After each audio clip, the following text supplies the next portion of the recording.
So what's going on guys, Kaids here and welcome back to a brand new video. For today I will show you the new updated and insane Valby build that can solo bosses and farm AoV mobs by just one-shotting everyone, which we can do by using our skills and a specific high damage setup.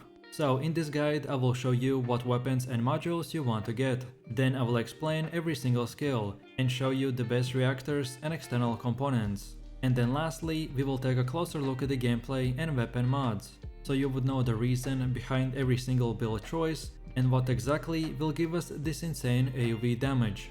If this sounds interesting to you, then let's get right into it.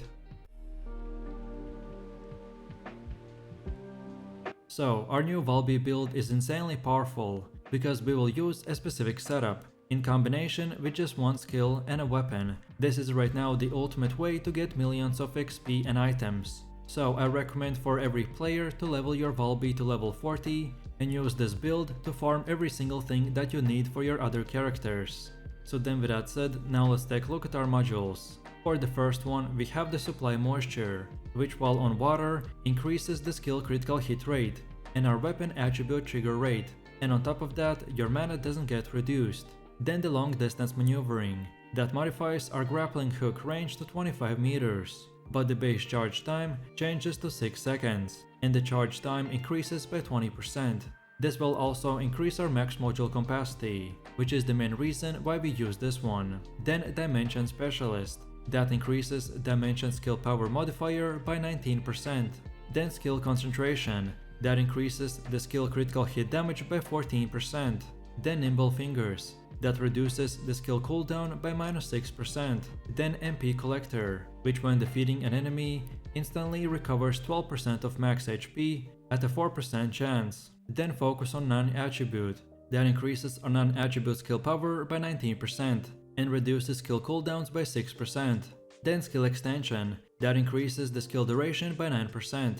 Then Time Distribution, that decreases skill cooldowns by -4% and increases max HP by 13%. Then Skill Expansion, that increases the skill effect range by 12. Then Increased HP, that increases the max HP by 22%. And finally the Emergency Measures, that increases the skill critical hit rate by 16% and skill critical hit damage by 7%. So our overall main goal with this setup is to make our abilities as powerful as possible while reducing their cooldowns, so we could basically spam them 24/7. Then next up, let's take a look at the best weapons and mods that we should use. And as our build primarily focuses on skills, so I recommend to only use the first weapon, and then the other two are your personal preference. So for our one and only weapon, we want to use the Ancestor's Devotion, which when you hit an enemy's weak point, it will apply a unique ability called the Devotion Mark, that reduces the enemy's defenses by 30% for 3 seconds. This weapon is very OP just to use on boss weak spots. For you to get this weapon, it will require for you to reach Mastery Rank 1 before you can craft it with Magister in Albion. To craft the ultimate weapon, you will need an Ancestor's Devotion Polymer Synxium, Synthetic Fiber, Nano and Blueprint, which all of them you can farm in Vespers, Timberfall and in the Ancient Tree mission.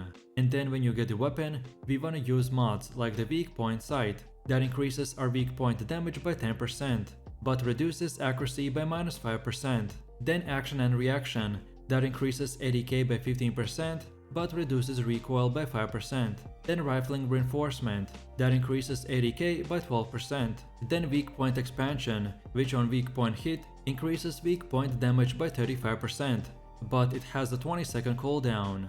Then next up you have Aiming, that increases weak point damage by 10%, but reduces accuracy by -5%. Then Inside Focus, that increases critical hit rate by 5% and critical hit damage by 3%. Then Better Concentration, which increases critical hit damage by 9%. Then Commando Marksmanship, that increases critical hit rate by 5% and ADK by just 1%. Then Electric Enhancement, that adds electric ADK equal to 8% of your weapon's ADK. And finally the Electric Gun Barrel, that increases electric ADK by 23%, but reduces fire rate by 6%. As for most weapons, we use the mods to increase our weapon's damage, and because of our unique ability that gives us better weak point damage, so we try to focus with our mods to increase its damage even more, for that one-shot capability. Then next up, let's go over to the base reactor and external components. so your reactor is very important item that determines your skill damage and can also include action modifiers that buff certain aspects of your build. I recommend prioritizing using a reactor with the highest skill power and a sub-attack power. Specifically, my best job that I got is this materialized phase reactor with the Disaster's Devotion condition, which makes us do even more DPS.